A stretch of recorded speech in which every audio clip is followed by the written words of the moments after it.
बिस्मिल्लाहिर्रहमानिर्रहीम। नाज़रीन, मैं हकीम शहबाज हूँ। आपको हमारे फेसबुक पेज और यूट्यूब चैनल पे खुश आमदीद। तो बात करेंगे थोड़ा अखरोट और अखरोट की अफादियत के हवाले से। अखरोट जो है ये दिमाग को, ख़ास कर जिस्म के एक हिस्सा दिमाग है, इसको बहुत ज़्यादा हद तक जो है ताकत देता है अखरोट। तो अखरोट की जो शक्ल होती है, जो बनावट होती है अंदरूनी तौर पे, तो ये दिमाग से मिलती जुलती है। तो ये इशारा है दिमाग की जानिब कि दिमाग को ताकत पहुँचाता है।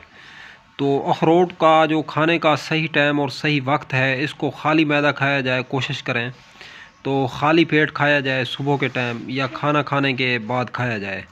तो इसके ऊपर से पानी ना पिया जाए। ये पूरे आसाब को ताकत देता है, नाखून से लेकर चोटी के बालों तक, बालों को गिरने से रोकता है अखरोट। तो बदन को खूबसूरत भी बनाता है, वेट लूज़ होता है, जिन लोगों की पेट की तूंद निकल आती है, वज़न बढ़ रहा होता है, तो वज़न को भी कम करता है।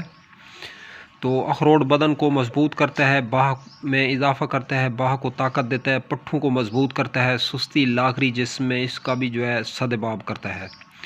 तो अब तक के लिए इतना ही। तब तक के लिए अपना भी ख्याल रखें और अपने फेसबुक पेज और यूट्यूब चैनल का भी दोस्तों हम मिलें किसी भी नई वीडियो के साथ। अगर आप लोग मर्दाना ताकत या मर्दाना कमज़ोरी के हवाले से परेशान हैं या किसी किस्म की कोई मेडिसिन बैक करना चाहते हैं, बनी बनाई ब्रांड, तो आप हमसे इस नंबर पर रब्ता कर सकते हैं 0309 990 2851।